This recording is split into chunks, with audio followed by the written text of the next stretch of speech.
There's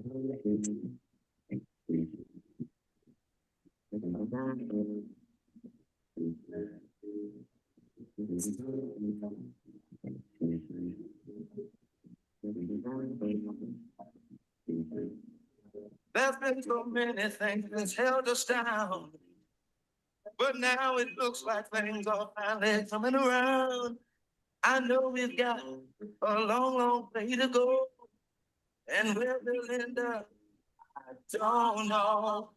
But I don't let nothing hold us back. We're putting ourselves together. We're polishing up our act. If you come before, I know you refuse to be held down. That's not. And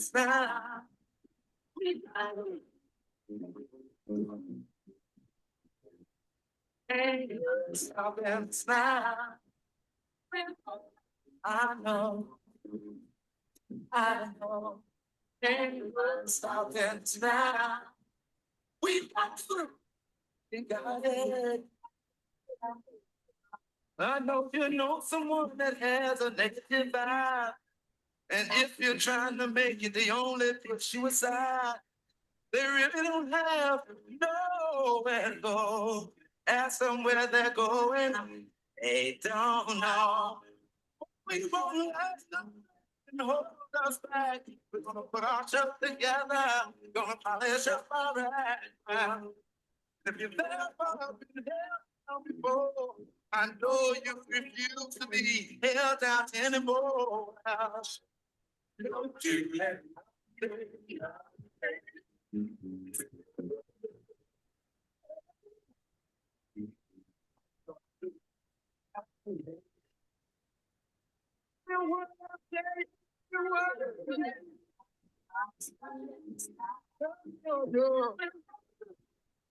the moving,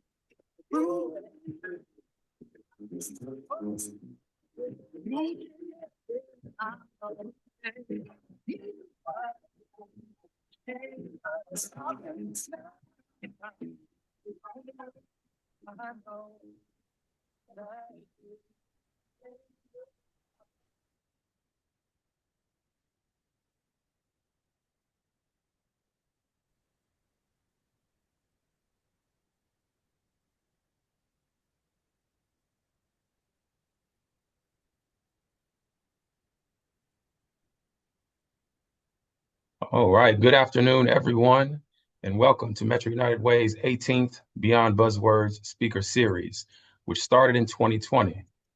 We're so glad that you could join us for today's important conversation. I'm Trent Finley, Director of Equitable Community at Metro United Way. Our work is grounded in advancing equity and ensuring every child, every family, and every community can thrive. We know that meaningful change requires patience and concrete action. That's why Beyond Buzzwords exists, to bring together thought leaders, community members, and partners to examine critical issues around diversity, equity, and inclusion, and to challenge ourselves to do more than just talk. Today, we're honored to welcome Dr. Jemar Tisby, an award-winning author, educator, historian, and thought leader.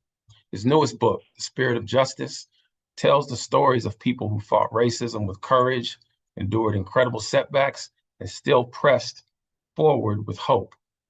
Dr. Tisby asks a profound question. How is it that people continue to work for change after witnessing the worst of humanity and experiencing the most demoralizing setbacks? What keeps them going? He calls this the pattern of endurance that has carried the struggle for Black freedom from our nation's founding to today. At Metro United Way, we see ourselves carrying forward that same spirit of endurance in our fight for equity as we are working to move thousands of families in our community from hardship to hope. Right now, 21% of families in our 7-county region struggle to afford basic needs like food, housing, childcare, and transportation. Our goal is bold, to lift 260,000 people from by 2030 from hardship to hope. Together with our partners, if we do this, it could mean adding 15,500 individuals to the workforce and creating $776 million of impact in our local economy. We're turning compassion into action, providing the resources, opportunities, and supports families need to break cycles of hardship and to build stronger futures. Like the examples Dr. Tisby highlights, this work requires persistence, courage, and faith that a more than just and equitable future is possible. As Dr. Tisby shares insights, we are reminded that justice is not passive, but it calls us to act, to stand alongside those who are marginalized, and to reimagine systems that work for all. Thank you for being here today and to learn from his scholarship and advocacy, to help illuminate the path toward real impact, and to join us in building an equitable community where kids thrive, households are strong, and everyone's voice matters. Finally, a special thank you to LGNE KU Foundation for their generous support of the Beyond Buzzwords series. Their continued partnership allows us to bring these vital conversations to our community.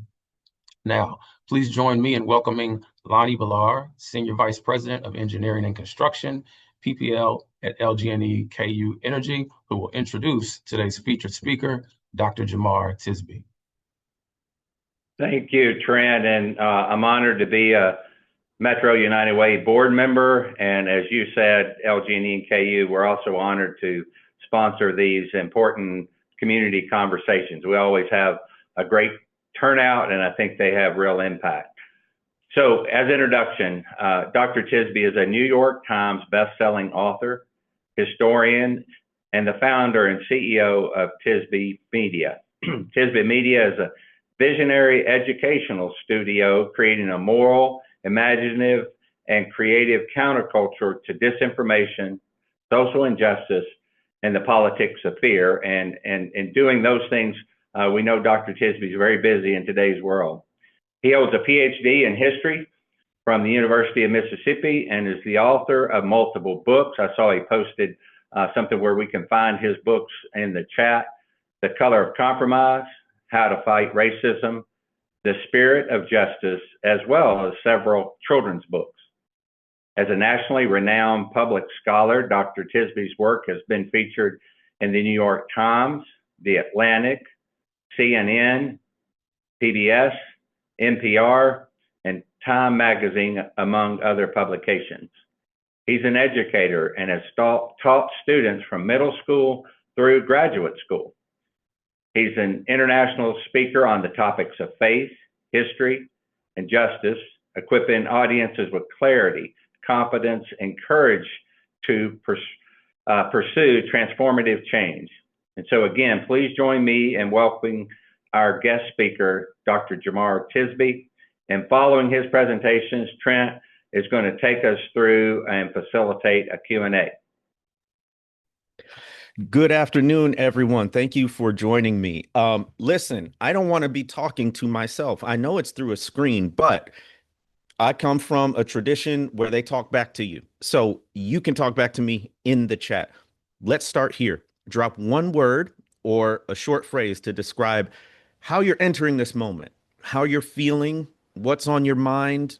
Just a word or a phrase. Drop that in the chat for me, will you? I know we got this on in the background and whatnot, but I do need a little bit from you so that I can make sure that I give to you what you need. Resolute, repressed, despair, drained, all caps, scared, overwhelmed, feel like screaming, tired but present, fascism, yeah, ready to learn, grateful, faithful, exhausted.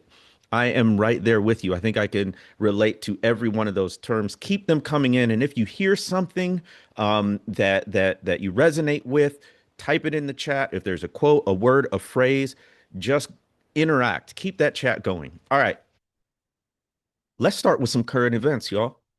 As we speak, Pete Hegseth, the Secretary of Defense, has called in top generals from around the world. Some of that's being broadcast.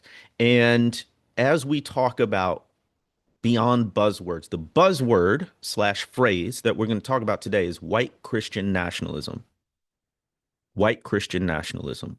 We're going to put that in relationship and talk about attacks on diversity, equity, and inclusion and how that is related to white Christian nationalism. So let's get back to the current event. So one of the things that Hegseth has said is the Department of Defense, which it is still officially called, but there's an executive order now to change the wording back to the War Department. The War Department. One of the things that he said is the War Department is no longer the woke department. Did you hear that? He said the War Department is no longer the woke department. Why do I bring that up? Because that has everything to do with white Christian nationalist attacks on diversity, equity, and inclusion. They thought the military is too woke. They thought efforts to diversify racially, ethnically, gender were weakening the military. But if you get nothing from me today, please get this. Stand on business when it comes to DEI. Somebody type that in the chat. Stand on business when it comes to DEI. You all know from a nonprofit, from a corporate, from a business perspective, diversity is an asset. Equity is an asset. Inclusion is an asset. Accessibility is an asset. Do not let them gaslight you into thinking it is anything other than a benefit, not just to the bottom line, but morally and ethically too. Don't get me started. Don't get me started, y'all. I just wanted to ease you in and let you know this is relevant right now as we speak. So I hope you're sitting up and paying attention. Here's what we're going to talk about. I would like to speak to you on the theme Beyond Buzzwords, White Christian Nationalism Edition. So let me go ahead and share my screen. Boom. I don't know actually if I got the setup I want. I'm going to make sure. Yep, side by side. Good, good, good. Again, keep that chat going. All right. So we're going to talk about Beyond Buzzwords, White Christian Nationalism Edition. Now, our objective is to describe the relationship between white Christian nationalism and DEI initiatives. How are we going to do that? I'm going to outline what those attacks are looking like. But first, I'm going to start with defining white Christian nationalism. Then I'll say, why is DEI a threat to white Christian nationalism, which will tell us why it's attacking white Christian, why it's attacking DEI.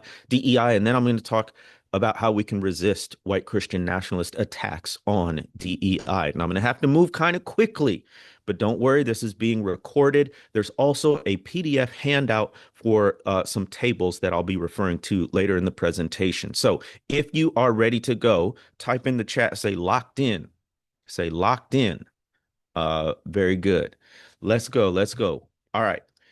So first of all, I'm going to give you a technical definition, but I want to start with the narrative or the story of white Christian nationalism.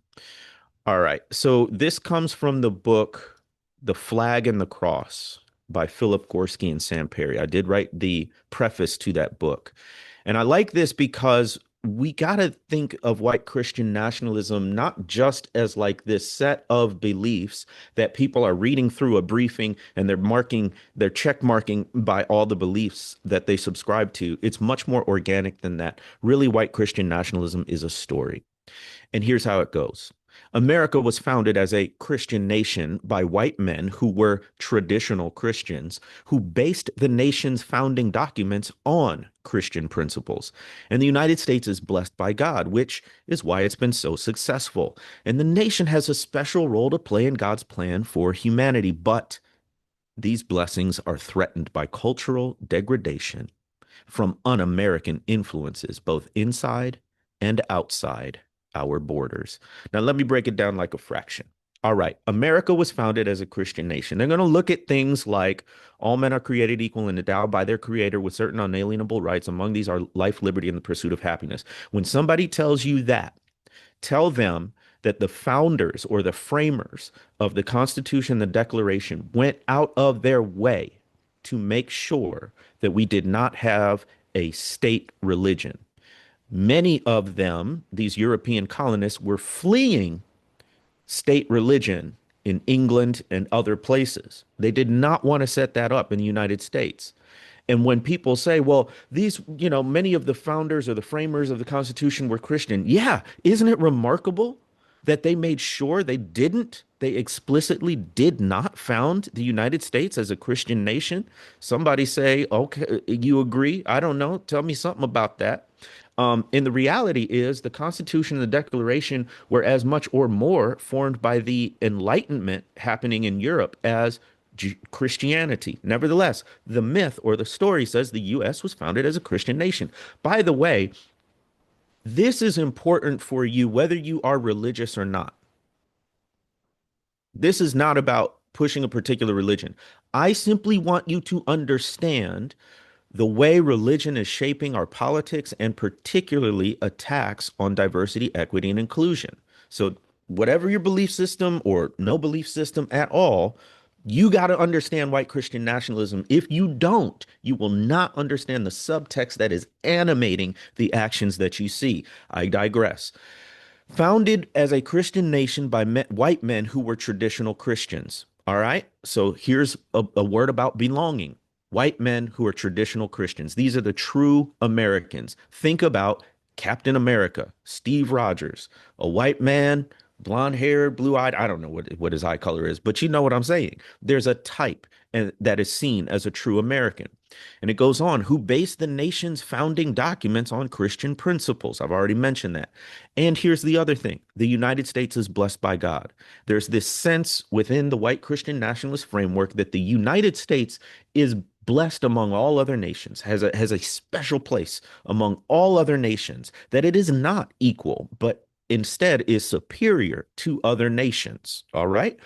And that's why it's been so successful. What does success mean? Military and money, primarily. Military and money. And the nation has a special role to play in God's plan for humanity. But, and that's a big old but, these blessings are threatened by cultural degradation from un-American influences both inside and outside our borders. White Christian nationalism has to have an enemy. White Christian nationalism has to have an other. Because white Christian nationalism runs on fear and hate and narratives of persecution and threat. White Christian nationalism always has to have an enemy. So that's the narrative. That's the story people are buying into. But let's break it down a little bit more technically. I won't spend too long here. This is my definition. White Christian nationalism is an ethno-cultural ideology that uses Christian symbolism as a permission structure for the acquisition of political power and social control. Let me break it down like a fraction. Ethno-cultural, white. That's what it means. It means white. Or you're going to also be hearing, tell me if you've heard this, Western civilization. That is code for European and white. So white Christian, this is why I always call it white Christian nationalism.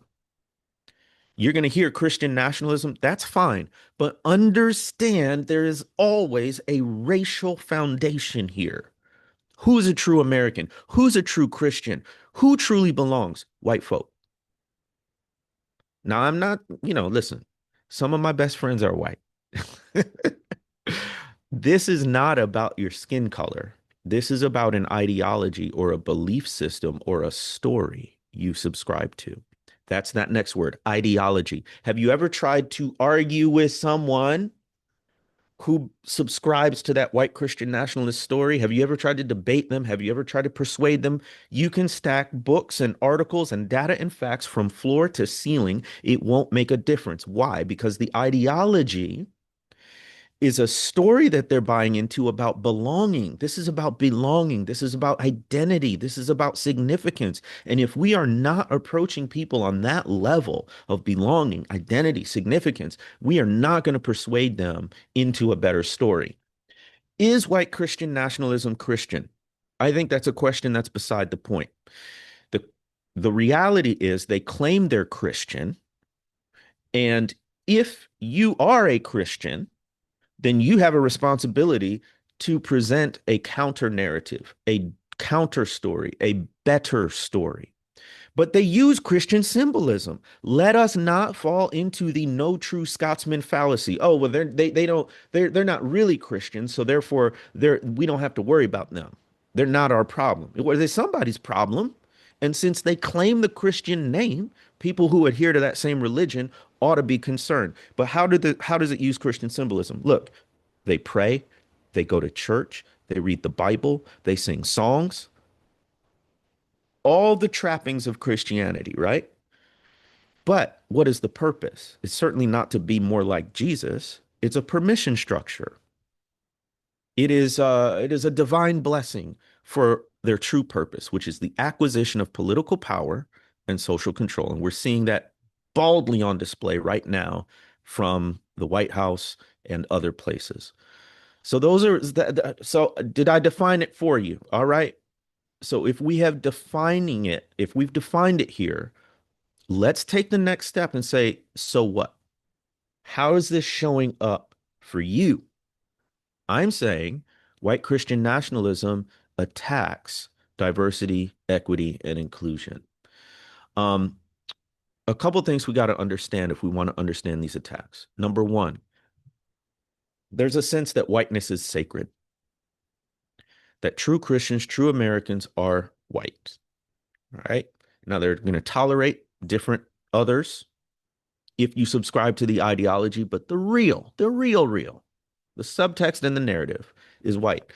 Part of these attacks on DEI are reaction to demographic change. We know the 2040, 2050 window, white people will no longer be in the majority. They'll be the largest in a plurality. And that is scaring some people. There's also this moral panic in the culture war. Again, white Christian nationalism needs an enemy. And what they're also trying to do is like glorify and valorize neutrality. We'll talk more about that in a moment. But DEI, when you value diversity, equity, and inclusion, that undermines the white Christian nationalism deep story. That undermines the history they're telling themselves. They want to target woke, CRT, DEI, goes by many names. They want to ultimately preserve a hierarchy. Do you know who's at the apex in the white Christian nationalist hierarchy? It's white wealthy men. White wealthy men. By the way, if you're not a centimillionaire or a billionaire, you ain't rich enough. Hello, somebody.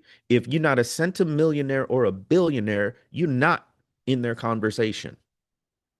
So you being middle or upper middle class or even rich ain't enough. That's what I keep trying to tell people. They don't mean you're kind of rich. They mean the 0.001%. They want to preserve that hierarchy with white wealthy men on top and everyone else subordinate. Is this too much for you? Do I need to tone it down? I don't know you that well, and I don't have a lot of time, so I'm just going through it. They want to mobilize politically. If you look at states like Mississippi, where I got 2 degrees from and I used to live, they already have had a supermajority for decades. But Mississippi has the highest percentage of Black people living in the state, nearly 40%. So these folks don't care about a government for the people, by the people. They care about power, and they'll do it by cheating if they have to. All right, let me go through this real quickly. What's the relationship between white Christian nationalism and attacks on DEI? I want to show you how it works. So there's this, you start with this belief system, the deep story of white Christian nationalism. Then you get these perceived threats like a multiracial democracy, diversity, equity, inclusion, critical race theory. Then there's the backlash, or some would call it white lash. Does anybody remember in 2020, there were these huge racial justice uprisings? What happened on January 6, 2021? It's called a backlash. Underlying goal is to preserve a racial and religious hierarchy. All right. So, what are some of these attacks? Well, it begins with executive orders. they have come so rapidly that we've lost track of them. But all of these came in January. If somebody didn't thought Project 2025 was just a pipe dream, we're seeing it unfold in real time right now. Project 2025 is happening. That's why on day one in January, the president was able to issue all these executive orders. They were already written. So one of them is ending illegal discrimination and restoring merit-based opportunity. Watch out for that word, merit. They are weaponizing the word merit because what is the subtext? Please understand and read between the lines. The subtext here is that Black folks, brown folks, women, LGBTQ, anybody in a recipient of DEI, they're going to say they got their position because it's unmerited. And they're saying they're taking positions from qualified people, and they may or may not say qualified white people. So the idea is if a non-white person or a non-male person is in the position, they didn't merit it. They didn't earn it. There's another one, defending women from gender ideology extremism and restoring biological truth to the federal government. In other words, they don't want you to tell people your pronouns. That's what that executive order is.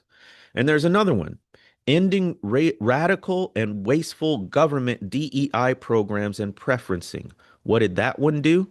It coordinated the termination, and I quote, the termination of all discriminatory programs, including illegal DEI and diversity, equity, and inclusion and accessibility mandates, policies, programs, preferences, and activities in the federal government under whatever name they appear. In other words, they did away with DEI in the federal government.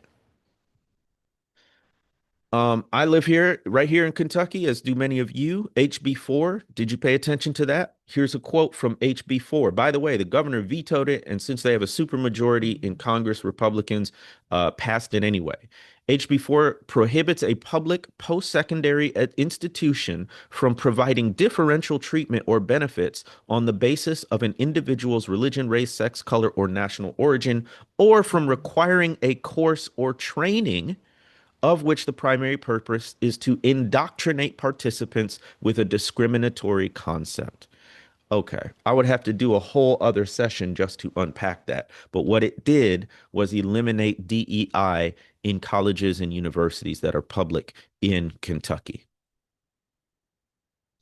The people who the folks in this state, voters in this state, elected to represent them, said no more DEI. T-Mobile. Yeah, that T-Mobile. They sent a letter to FCC Chairman Brendan Carr just a couple of months ago that said, we have conducted a comprehensive review of T-Mobile's policies, programs, and activities, and pursuant to this review, T-Mobile is ending its DEI-related policies as described below, not just in name, but in substance. What does that mean? They dissolved or reassigned DEI personnel. They ended company scholarships, internships, or career development for people based on protected status. They ended supplier and vendor diversity attempts, and they kept employee resource groups, ERGs. Do y'all have those, ERGs? But ERGs, quote, must have pre-approval of any social and cultural events. Now, there are some ways to resist it. For instance, when Target ended its DEI programs, boycotts led by Black clergy have resulted in a 33% loss in stock value. Sales and foot traffic have declined significantly. CEO Brian Cornell is stepping down, although I call it failing up because he's going to be the executive chair of the board. Now, I'm going to close it out here. But I want to give you some tools to resist white Christian nationalism. First of all, you will have this handout in 3 columns. On the far left is attack mode. In the middle is an example or description of the attack. And on the right is how it might show up in a nonprofit or corporate context. In other words, like Metro United Way. So For instance, branding and language pushback. How does it show up? Organizations rebrand DEI function as inclusion and belonging, culture and engagement, people and performance to avoid backlash. I was very surprised when I discovered y'all still call it DEI. I'm glad.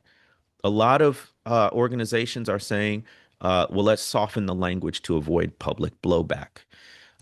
Give you another example. DEI leadership removal or reassignment. So literally, they'll fire you or they'll reassign you, maybe under an HR role or something. And those people either won't be there or they won't be in their role, their old role. And then there's going to be public shaming, social media campaigns, boycotts from people who think DEI is wrong. Remember Bud Light? Remember when they went after Target for having LGBTQ displays? That's what I'm talking about there. So this table, and you have this in your PDF, is to give you examples of what those attacks look like. All right, so how do you resist them? Number one, root DEI in mission and values. This is not just a fad. DEI is essential to Metro United Way's core mission of community impact, equity, and effectiveness. It's not optional. It's not an ideological add-on. Go on offense. Don't just play defense. Don't just wait for backlash. But highlight the benefits of DEI in the press, annual reports, events, and frame critics as opposing fairness, opportunity, and innovation, which they are. These are not good faith critics. So don't let them act like they are. Expose the need.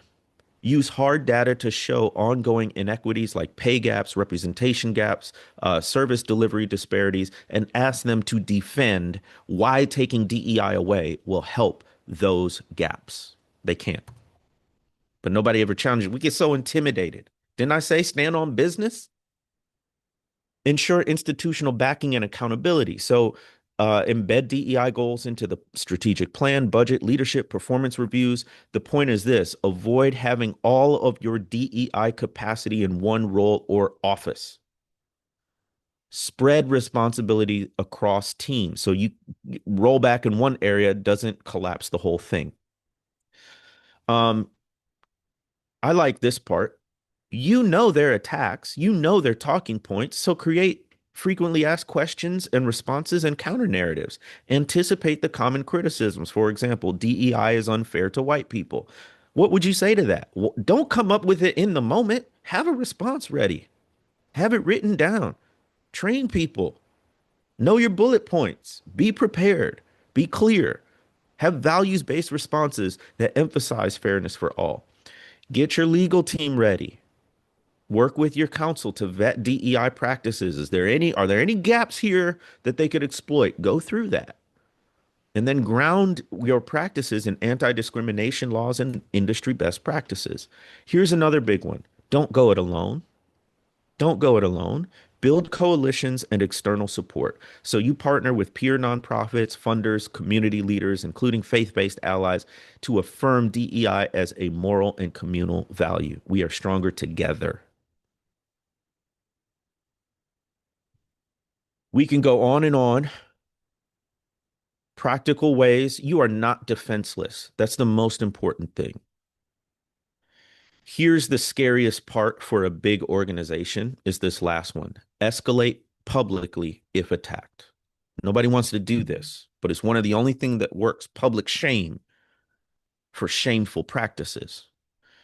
So if critics go after your DEI, don't cave. Go to the media with a strong narrative. Here's why equity matters. Here's who's attacking it. Here's why that's dangerous. Force your opponents into daylight. Y'all don't listen. I listened to that Ta-Nehisi Coates Ezra Klein interview. I don't know if you've heard about that. But one of the points Ta-Nehisi Coates makes is his role as a journalist, a writer, a public intellectual is different than someone's role as a politician. My role as a historian, as a public intellectual, is different than your role sitting in whatever seat you have. But I'm going to give it to you straight, no chaser. If you want to resist these attacks, you do have to escalate publicly. You may not want to do that, I'm just telling you, this is what works. Whether you do it or don't, that's up to you. So that's all I got. It was quick, fast, and to the point, but we're ready to dive in with some questions. And hopefully, this is the beginning of a conversation. My last plug is subscribe to my Substack. I have a top 10 publication in the history category. Today, I wrote about that Ta-Nehisi Coates Ezra Klein article and why he was right, why Coates was right about losing. So if you want to learn more about that, you can subscribe for free or support my work there. All right, over to you.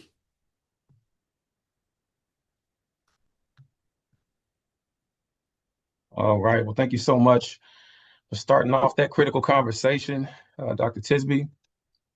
We thank you for your time and for the resources that you provided as well with that PDF. And standing on business, I like it. And what we want to do now is continue the conversation with just a couple of questions between you and I, and then we will take questions from the audience. And as a reminder, if you have a question for Dr. Tisby today, please use that Q&A function at the bottom of your screen. So Dr. Tisby, thank you again for being here and for all of your words of wisdom. Many of us feel hopeful about the progress that's been made, but also discouraged by how much work remains. What advice do you have for staying committed to equity work when change feels slow? Study history. When you study the history, in particular the Black freedom struggle, which is what I study, you will learn that many people planted seeds and they never got to taste the fruit. Y'all, I told you I was going to give it to you straight up. We are laboring for a day we may not see. I'm sorry to tell you. But realistically, did you know there were generations of enslaved Black people who longed day and night for emancipation and never saw it? How would you live as an enslaved person in 1815? You had no idea a civil war was coming. You had no idea emancipation was really coming, but you longed for it. You worked for it. And because you struggled and because you resisted, eventually generations after you. I don't want to discourage you too much. All I'm saying is, if you study history, you understand that there is a spirit of justice that rises up in every generation to resist injustice. You can tap into that right now. Now, what are some practical ways to do that? Number one, do it in community. Sometimes you got to borrow courage. You can't do it on your own. So do you have look, y'all, I live on the group chat. I'm not gonna lie. I've been texting people all day about this Hegseth Defense Department stuff. It's not good. It's very, very bad. But also, here's another way to keep the struggle going. They are not as popular as they think they are. A lot of people hate what is happening. They don't get the airtime. They may not be in office yet, but don't think that evil or anti-democracy has held sway. So yeah, we can keep talking about those ways to keep going and further questions. Thank you. Thank you. So, Dr. Tisby, how can faith-based values motivate us to take practical steps toward racial equity without veering into divisive theological debates? We do have to have a big tent around this. At this point, if you're pro-democracy and you have a basic level of human decency, you're on our team. Like we got to have that mentality because the forces arrayed against us are well organized, mobilized, and funded. And we will not be able to succeed if we are infighting over, well, you don't believe this or I don't believe that, that type of thing. Again, history is helpful here because again, my focus is Black history. We knew how to build coalitions with people we didn't always agree with, including white folks, but also other Black people, other Black Christians, right? Now, Black Christians are quick to do a church split. They are quick to start a new denomination or fellowship. But when it comes to fighting for civil and human rights, we've got to march in step. How do you do that? I mean, it's partly a mentality, but also you have to model it. So where do you go? Where do you show up? Is it in places where they wouldn't expect you because there is some disagreement, but you're there? You demonstrate what solidarity can look like. Who do you partner with officially as an organization? And be clear about why. But it can happen and it must happen. All right, I like that. And if you need to, borrow courage. I like that That's too. right. Sort of a second part to that question, how can people of different belief systems still find common ground in advancing equity?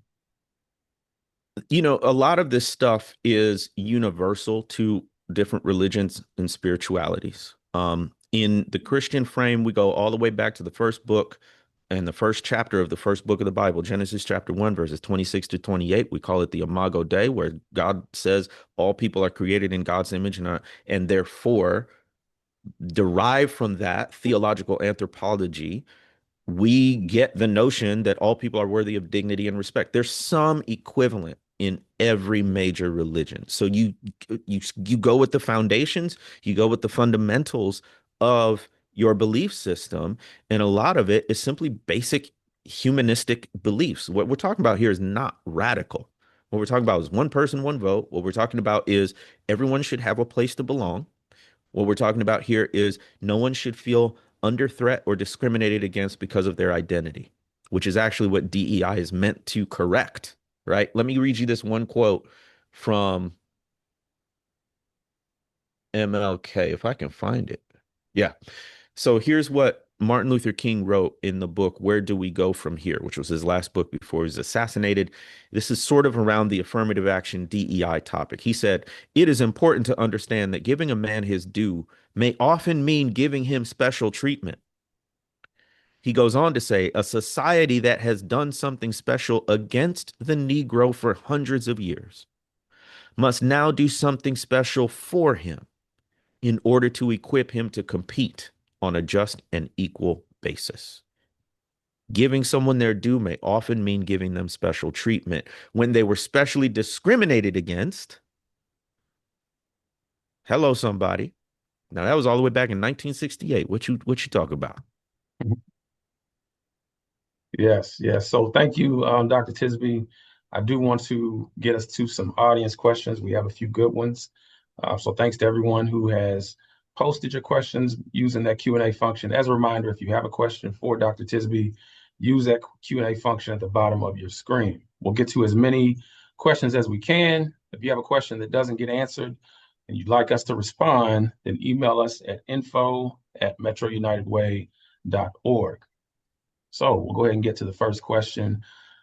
Dr. Tisby, you noted the cycle of white Christian nationalism and how it leads to attacks on perceived enemies, then backlash, etc. What, if anything, gives you hope in this moment as you take into account that historical cycle? What gives me hope is that we're in good company. Think back to any historical figure who you admire because they stood up and did the right thing. Do you think it was easy in their time? We often have this sort of mental gap between the present and the past, and we think that things were so much simpler in the past and things are way more complicated in the present. They were complicated in the past too. So when I think of people like I could tell you any number of folks. Myrlie Evers Williams is the widow of Medgar Evers, and she went on to be a civil and human rights activist in her own right. I begin the book talking about her. I begin my book, The Spirit of Justice, because she uses that phrase, the spirit of justice. It's at a press conference at the grand opening of the Civil Rights Museum in Jackson, Mississippi. I was there in person. I went to a private press conference afterwards where a journalist asked her how now the 21st century compared to the civil rights movement in terms of race relations. And she had a very sobering response. She said she's seeing negativism coming from the highest places and some things that she hoped that she would never see again. But Myrlie Evers did not stop there. She said, but it's something about the spirit of justice. that raises up like a war horse, that horse that's been put out to pasture, and then it hears the bell. She said she liked to call it the bell of freedom. And all of a sudden it becomes straight and the back becomes stiff. And I like this last part, and you become determined all over again. You become determined all over again. And so we have to borrow courage, yes, from our contemporaries, yes, from real life, living, breathing people. By the way, Murley Evers is still alive, but also from our historical ancestors who persevered in the face of incredible odds. Thank you so much for that. Next question from the audience. We've got, what can we do when we see those who we love dearly, our immediate family, for instance, falling for the propaganda narrative that empowers white Christian nationalism? What can we do if their ideology seems too stubborn to break? I'm so glad you asked that, because it's an important one, and it's a frequent one. And I'm gonna come at this a little bit sideways. Y'all don't know this. They didn't mention this in my bio, but I do have a master's in divinity. I did go to seminary, and so I have this pastoral element in me that I can't get rid of. And so the first thing I'll say to that in response is grieve, be sad. This is someone you love, someone you care about. You see they're on the wrong path. Oftentimes we are told in our society and based on our algorithms to fight. And there is a sense in which, yes, we must always struggle, but there's also a sense in which this is eating up human lives. The people who subscribe to it, their consciences, their viewpoints, their view of other human beings, their view of themselves is being warped, and it's ruining relationships. I can tell you story after story. Relationships broken between parents and children, siblings, aunts, uncles, cousins, longtime friends, co-workers because of this ideology. So grieve, lament, be broken over it. Don't lose your humanity. And basic humanity would say to be sad when someone is captivated by this ideology. Now, let me get practical. Share your story. You'll see online, sometimes people say, what radicalized you? You know, in church language, they're just saying, what's your testimony? What's your conversion story? All they're saying is, what made you passionate about justice? Can you identify that moment? Can you identify the process? Maybe it wasn't a single moment. Was there a phone call, a conversation, a book you read, an event in the news, an experience that you had? What made you sensitive to the plight of other people and concerned about justice or about diversity, equity? Share that story. Why? It's much harder to argue with your own personal experience. Number two, don't put all the pressure on yourself. The burden is on them to explain why diversity, equity, and inclusion are negative things. Well, what do you mean by DEI? What's been your experience of it? What books have you read? What articles have you read? What sources are you relying on for your? Put it on them. Make them answer the question, and then work with what they give you. Okay, thank you so much. Such valuable nuggets that you're throwing at us, Dr. Tisby. Oh, I do it's want to good. ask you, if we're serious about turning compassion into action, moving people from hardship to hope, what's one thing every person listening today can do this week or can do pretty immediately? If you're serious, the first thing I would say is go inward. Don't do anything external yet. I don't know if it's you journaling. I don't know if it's you praying. I don't know if it's you talking to a therapist, but you need to get real clear on what you're serious about. And you need to get real clear on what you're willing to endure for it. Because I can tell you from history, if you are standing up for justice, you are in a minority position. I don't care what your race, ethnicity, gender is. If you are standing up for justice, you are in a minority. So you better be clear on what motivates you. That goes back to your, what radicalized you. You got to know who you are so that when the opposition comes, and it will, you can stand on business. So that's number one. Number two, start where you are. If you look at the federal government, you will only get depressed. Most of us will never have the kind of influence to change things on a federal level. But you know what you can do? You can change it in your family. You can change it in your faith community. You can change it in your workplace. Start local. Last thing I'll say on this question is when the Montgomery bus boycott started, there was already an organization in place to mobilize people. It's called the Montgomery Improvement Association. And as soon as they started that in December of 1955, they looked for a spokesperson who could tell the world about what they were doing, really just Montgomery at a press conference.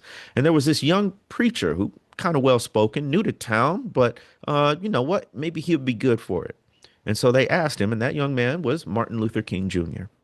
But had the Montgomery Improvement Association not been in place, they may not have been able to start that boycott as quickly or with as much organization as they did. You got to start locally. So look around you for a problem that you're passionate about and then do something. That could be go to a meeting, that could be start a group chat, that could be read more about it. But whatever you do, don't stand still. Thank you so much. So I'm going to go ahead and ask one last audience question, and then we'll go ahead and wrap up. As a reminder, everyone, if your question does not get answered and you would like a response, email us at info@metrounitedway.org. We do appreciate all of the questions. Dr. Tisby, real quick, what advice would you give to nonprofit leaders trying to move their organizations from performative equity work to transformative justice?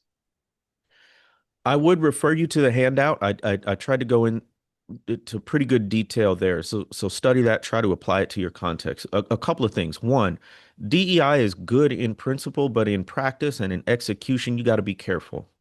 So one of the things that I think has led to the backlash about DEI is intentionally or unintentionally telling all white people they're bad because they're white. That is not good messaging, and it is not accurate, more importantly. So what we have to do is approach people as people. Folk don't want to hear this, especially on the internet. If you are not loud and extreme, then you are compromising with the enemy. I don't want to hear it. You're dealing with people. And so even somebody who is resisting ideas of DEI, and it always comes down to people, you got to meet them where they are. And you cannot subscribe to dehumanization. And even if you vehemently disagree, I'm not saying budge 1 inch on your convictions. I am saying that when you're dealing with people, you got to deal with people. Come back to the question again, because I want to answer that more pointedly. Say it one more time, please. Yeah, the question, let's see, pull it back up here.